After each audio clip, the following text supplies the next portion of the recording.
Hi friends, today we are going to study on chapter 1 biological molecules, subtopic 1.4 proteins, classification of protein.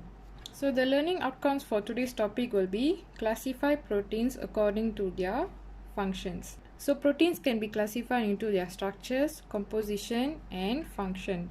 In the previous videos, I have covered on protein structure and also protein composition. In today's video, we are going to see on protein function. So the first type of protein is enzymatic proteins. So enzymatic protein, the function is to accelerate chemical reactions. So we know that enzymes act as a catalyst, right? So why it acts as a catalyst? To speed up the chemical reactions. What type of reaction? It can be hydrolysis. So now if we see the example, digestive enzyme Sucrase catalyze the hydrolysis of sucrose to its subunits fructose and also glucose. We know that sucrose is a carbohydrate, right? We know that sucrose is a carbohydrate, and sucrase, the enzyme sucrase, is needed to catalyze, means to accelerate what type of reaction? Hydrolysis. So the reaction is hydrolysis. So the enzyme sucrase is needed to accelerate the reaction of hydrolysis to break down the sucrose into its fructose and also glucose. So now we see the example here. Now the enzyme is sucrase, right? So the substrate will be sucrose, where it has a glycosidic bond between the glucose and also the fructose. So now what will happen is this enzyme, right, has an active site. So the substrate, which is the sucrose, will bind to the active site of the enzyme sucrase. So once it is binded, it will call as a enzyme substrate complex. To the reaction of hydrolysis, when water is added, what happens is the glycosidic bond in the substrate, which is in the sucrose, will be broken. Okay, so the products will be released. What product? The glucose and also the fructose products will be released, and then the enzyme will can now be freely used by other substrates. So if we see here, the enzyme sucrase acts as a enzymatic protein. Why? Because it functions to accelerate chemical reactions. Next type of protein is hormonal proteins. So the function is to control metabolic processes. So now after eating a meal, food will be digested in the digestive tract, right? So once the food is digested in the digestive tract, glucose will be released into the bloodstream. So glucose will be released into the bloodstream.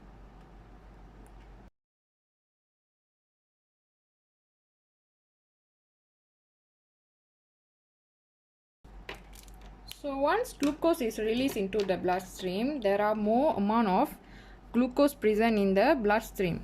So what will happen is the pancreas now will secrete insulin. Alright, so the pancreas will secrete insulin to control the amount of glucose in the bloodstream. So how does this insulin control the amount of glucose in the bloodstream? So we know that glucose needs to move out from the bloodstream into the cell so that the cell can use glucose for energy, right? So how does this insulin helps to move the glucose out of the bloodstream? So we can see that at the top of the cell there is an insulin receptor and also a glucose channel. So the insulin, what it will do is it will bind to the insulin receptor here on top of the cell. So once the insulin binds on the insulin receptor, the glucose channel now will be open. So once the glucose channel is open, so the glucose now can move from the bloodstream and enter the glucose channel and enter the cell to be used as energy. So this is how the insulin helps to control the amount of glucose in the bloodstream. How? When the insulin binds on the insulin receptor of the cell, the glucose channel will be open and therefore the glucose can enter the cell. What happens when there is no insulin? So when there is no insulin binded on the insulin receptor, the glucose channel will be closed, right? It will be closed. So when it is closed, the glucose can't move from the bloodstream and enter the cell. Therefore, it will remain in the bloodstream. So that is why insulin helps to move the glucose from the blood into the cells so that the cells can use glucose for energy. So the hormonal protein here is insulin.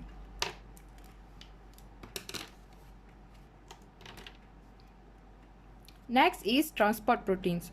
So transport protein, the function is to transport substances across the membrane. So we know that each cell has a plasma membrane, right? So what is plasma membrane? It consists of a phospholipid bilayer and it has a protein in the phospholipid bilayer. So now we know that this is the cytoplasm and surrounding the cell is a extracellular fluid. So now if we zoom in here, we can see that the phospholipid bilayer, we can see that the plasma membrane has a phospholipid bilayer with the two type of protein, which are channel protein and also carrier protein. So channel protein, they have fixed shape. So the substances or the molecules will diffuse through the pore of the channel protein, right? So they transport water soluble molecules. Whereas for carrier protein, the carrier protein will change its shape to allow the molecules to pass through the carrier protein. So this carrier protein will have binding sites, okay, to allow the solid molecules to bind to the carrier protein on one side and release on the other side. So this carrier protein transport water soluble and insoluble molecules.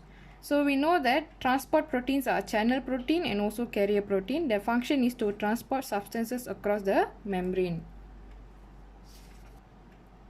Next is defensive protein. So defensive protein, the function is to protect against diseases.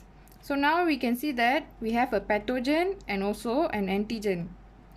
So pathogen can be virus, bacteria, fungi or other foreign substances. What about antigen? Antigen is the protein, large molecule of protein which presents on the surface of every pathogen. Alright. So now how does the defensive protein function in the body? So now when there is a pathogen in the body, the immune system will be stimulated. So the antigen now will stimulate the immune system to produce antibodies. Alright, so the antigen will stimulate the immune system to produce antibodies. So we can see that the antibodies has a Y-shaped protein that has antigen binding sites. Right, so this is the antigen binding sites. So this is the antibody, it has a Y shape and it has an antigen binding site. So what this antigen will do is it will stimulate the antibodies in the immune system that has complementary antigen binding sites of the antigen here. So let's say there is a virus which is a pathogen and it has the antigen of this shape. So what it will do is the antigen will stimulate the immune system to produce the antibodies that have the antigen binding site that complements to the antigen. The shape will complement to the antigen that is found on the pathogen, which is the virus that is found in the body. And what happens is the antigen now will bind to the antigen binding site like a lock and key. So once the antigen is binded on the antigen binding site, now pathogen will be destroyed. Alright, so this is how the defensive protein, which is the antibody, helps to protect the body against diseases. So next is structural protein. So structural proteins, their function is to provide structure and support to cells and tissues. For example, like structural fibrous protein keratin is found in hair, nails and also horns. So we know that keratin structure has a double helix form and it's found in the horns and also the hair for structural support. So next type of protein is contractile proteins. So the function is for muscle movement. So now we see here we have myosin filament, which has a myosin, and we have actin filament, which consists of actin, right? The orange here is the actin, globular proteins, and then we have troponin and we have tropomyosin. So tropomyosin is the green layer that surrounds the actin, right? So tropomyosin is the green layer that surrounds the actin, the orange globular protein here. And the troponin is found on the tropomyosin layer, right? So in this actin, right, so in each actin,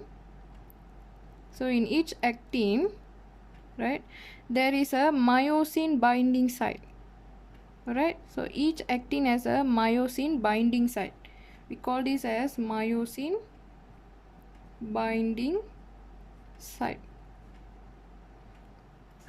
So when the muscle is addressed, what happens is the tropomyosin will cover the myosin binding site. So now you can't see the myosin binding site here. Why? Because the tropomyosin already cover the actin, right? So you can't see the myosin binding site on the actin at rest. So what happens when muscle contraction occurs is the muscle fiber will be stimulated by the nerve impulse. So once the muscle fiber is stimulated by the nerve impulse, calcium ions will be released. Okay, so what happens is the calcium ions now, right, the calcium ions now will bind to the troponin. The troponin, just now we know that it's found on the tropomyosin layer. So when the calcium ion is released, the calcium ion will bind to the troponin. Alright, so what it will do is the calcium ion which binds on the troponin now will rotate the tropomyosin layer. So once the tropomyosin layer, the green layer now is rotated, then the myosin binding site now will be exposed. So once the tropomyosin is rotated, the layer is rotated, the myosin binding site on the actin will be exposed. So once it is exposed, the myosin now will bind to the myosin binding site which is found on the actin. So this we call it as a cross bridge. So the myosin which binds on the binding site of the actin, what will happen is the myosin will now be in this form, right? So it will pull the actin filament and therefore muscle contraction will occur.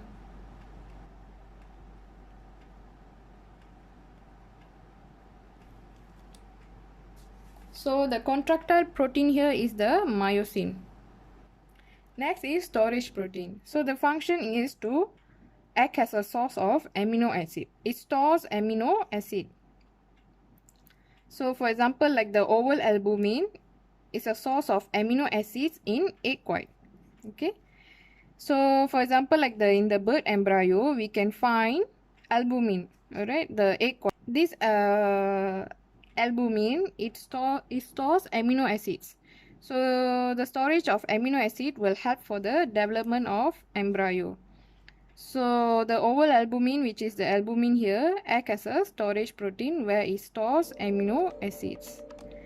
So that is all for today's video. You have known the type of protein and also their function. So if you find this video helpful, please like, share, comment and subscribe to my channel. Thank you.